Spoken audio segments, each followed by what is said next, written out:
விழுப்புரம் மாவட்டம் செஞ்சி நரசிங்கராயன்பேட்டை மாரியம்மன் கோவிலில் சமத்துவ பொங்கல் விழா முன்னாள் சிறுபான்மையினர் நலத்துறை அமைச்சர் செஞ்சி மஸ்தான் தலைமையில் கொண்டாடப்பட்டது. நிகழ்ச்சிக்காக கோவிலின் இருபுறமும் கரும்புகளால் அலங்கரிக்கப்பட்டிருந்தது.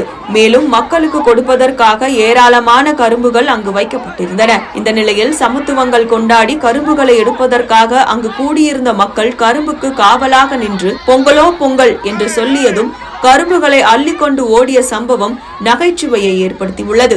மேலும் பொதுமக்களுக்கு செஞ்சி மஸ்தான் எம்எல்ஏ கரும்பு கொடுக்க முயன்ற போது முந்தியடித்து வந்ததால் அங்கிருந்து மஸ்தான் நைசாக நகர்ந்து சென்றார். அதன் பின் சிறுவர்கள் முதல் பெரியவர்கள் வரை கரும்புகளை எடுப்பதில் போட்டி போட்டுக் கொண்டு எடுத்து சென்றனர்.